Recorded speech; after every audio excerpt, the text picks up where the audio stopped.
this the most bang for your buck, budget-friendly 8-string guitar you can buy on the market? Well, let's discuss that a little bit. I think every guitarist that gets into the metal genre eventually entertains the idea of extended range guitars. And with the advent of more modern metal these days, 8-string guitar is becoming more and more of a normal thing, and people are even venturing beyond 8 strings into 9 strings and other kinds of crazy tunings with baritones just to get lower and lower. But at one point, every metal guitar player has entertained the idea of maybe getting an 8-string guitar. Now maybe I'm wrong and you're one of the special few that just never thought about it as a possibility and never wanted to pick one up because, oh, that's just gonna make me part of the whole modern metal scene and whatnot. I'm gonna be different. I don't want to do an 8-string guitar. Well, you're missing out. If you're like the rest of us, then you've entertained the idea at least once or twice and maybe even gone so far as to actually purchasing one for yourself. But that poses a very interesting question. Which one do you pick? Which awesome 8-string guitar do you go with? There are so many different guitar brands these days, all kinds of models and signature models to choose from, so which one do you pick? The one that I own, and hopefully not the only one in the future, is this Legator 8-string guitar. And I cannot seem to find this finish on their website anymore, but the closest model that I can get this to is actually the N8FP. This is a bolt-on, one-piece roasted maple neck. It's a 26.5 to a 28-inch scale because it is fan fret or multi-scale. It has an 18-inch radius ebony fingerboard, MOP offset dot inlays, lumen lay side dots, 24 medium jumbo nickel frets, an ash body, Legator's passive hive humbuckers, and we'll talk about those in a minute, a 3-way blade switch, Legator brass fixed bridge locking tuners, which are really amazing for something like this. And it's got a satin finish, which me likey a lot. Now, again, this may not be the exact model, but this is the closest thing I could find on their website to this model that they don't seem to make anymore. I got this model a couple years ago when I was trying to sell this Marshall valve state amp that I had, and I found a guy locally that was actually trying to sell this guitar, and he happened to just so be looking for that exact amplifier, and we made a trade. So I really paid nothing out of pocket for this, unless you count paying with an amplifier. Now, I do really enjoy this guitar quite a lot, especially for myself venturing into the extended range 8-string guitar world. It was really a fun new thing to explore, and it was definitely met with a bit of a learning curve, but you get over it fairly quickly. Some of the things that I love the most about it are the satin finish. I'm a big satin finish kind of guy. I really do not like super glossy, shiny finishes. It's just not me. And this thing works really, really well all the way around, including the back of it with this really awesome red finish where you can still see a lot of the wood grain and everything. And it really tickles that part of my brain that goes, that looks nice. This is also a fairly thin guitar. I don't know if you can tell or not, but this is pretty thin. And so when you're playing it, it doesn't seem like it's over encumbering. It's not like a gigantic monster of a guitar. It actually sits pretty well up to my body. And that goes even for the actual neck shape. It's kind of like that C style neck shape. It's got like a bigger radius so that it's not as deep of a big old hump, kind of like a Gibson would be, like a Les Paul. So it's a lot more flat, and it's really easy to get to those lower notes on that 8th string because the neck is just nice and slick, and with that satin finish it makes moving back and forth on it a breeze. Now, I do actually really like the tuning stability on this guitar. Even though this model does not have the locking tuners as it states on the website, these are still Grover tuners, and this holds a tune really, really well. And be it maintain my guitars and keep them intonated well, and that helps a whole lot. But for something like this, as crazy as an 8-string, it holds tuning really, really well. But there are some downsides to this guitar that I really don't like, and they kind of get under my skin to kind of warrant this not being the perfect 8-string guitar for me. There are plenty of other models I want to try to get in the time that I'm on this earth, and this is definitely not going to be number 1. Because there are a few things that I just don't like about it, including these.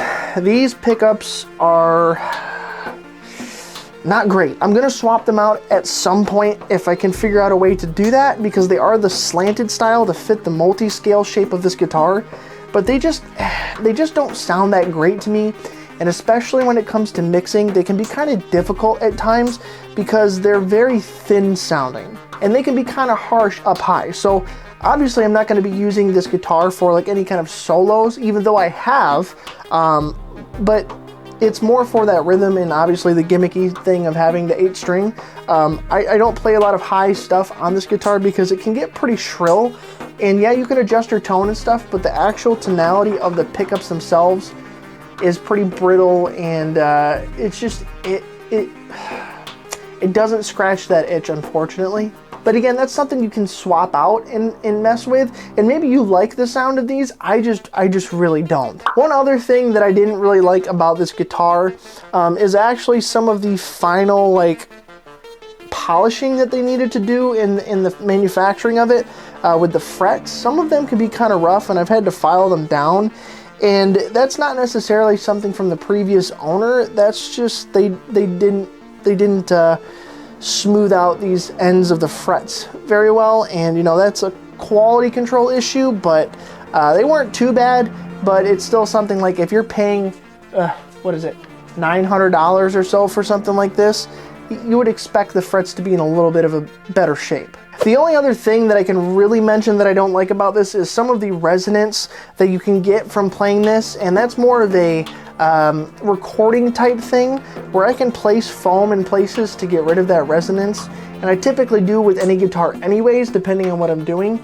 But I don't know if it's just the saddles with the bridge, or just, I mean, I set my guitars up well, but there still seems to be, whenever I get my amps going and everything, this really resonant high frequency that comes out with these between palm mutes and all sorts of stuff. And I've tried everything I can think of that normally works to try to mitigate that, and it can just be a pain in the ass to try to get rid of it like whatsoever. I don't know exactly what it is, and I'm pretty knowledgeable about finding noisy noises that you don't want, and I can't seem to figure it out with this one. But like I said, placing foam up here by the bridge and up by the nut are usually a great method to get rid of that kind of stuff. I do use fret wraps.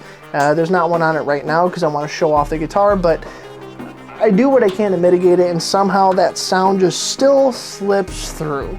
The only really other picky thing that I don't like about this guitar is the fact that it is a bolt-on, and I know that it gets really tough when you're going into the 8-string realm to make like a neck through or something, but I don't like the bolt-on construction with a lot of guitars because it makes it really bulky and weird to play up high if you were going to do that.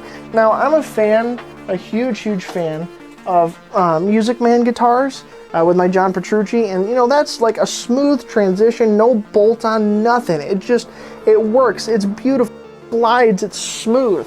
But this Legator is just, it's not doing it. And you know, these get rusty and grimy and dirty if you can't tell on there, and you got to replace them and clean them and stuff like that. And you know, I think it does affect tone. Everybody's got the tone wood debate going around, and I think it does affect like the sustainability of your notes and the sound. And you know, that's getting really picky, but bolt-ons are just not my thing. And again, beggars can't be choosers in this situation. When I was trying to find out, I obviously traded for this guitar because I liked it enough, but if I could change something, that would definitely be something I would change.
All right, now that I've played for you a little bit live, I can cut to a quick little mix of a song I've been working on that integrates this 8-string guitar so you can hear it in a more polished condition.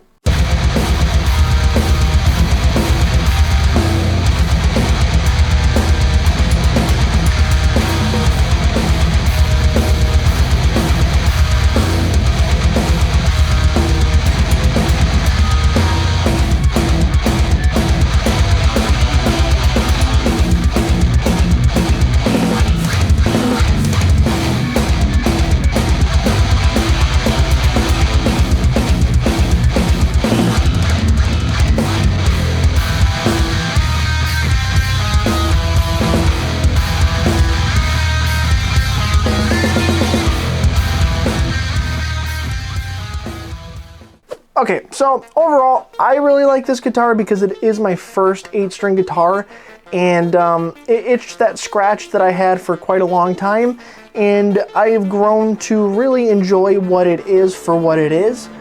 Since I've had it, I know I will have better ones down the road, but this is what I've got to deal with, and this is what I've got. So I have to make the most of what I've got until that changes, and I find something better. I really do enjoy it. It's not my workhorse. It's not my always go-to guitar when I come to play and practice. That would be my 7-string Majesty. But when I get that fixin' playing 8-string guitar, I've got it ready for me right here. So let me know down in the comments if this is a guitar you've been looking at or if it's something that you would think about getting. I think Legator makes some really great instruments, and they're pretty fairly priced compared to other companies that make some pretty expensive 8-string guitars, especially the ones that I've looked at.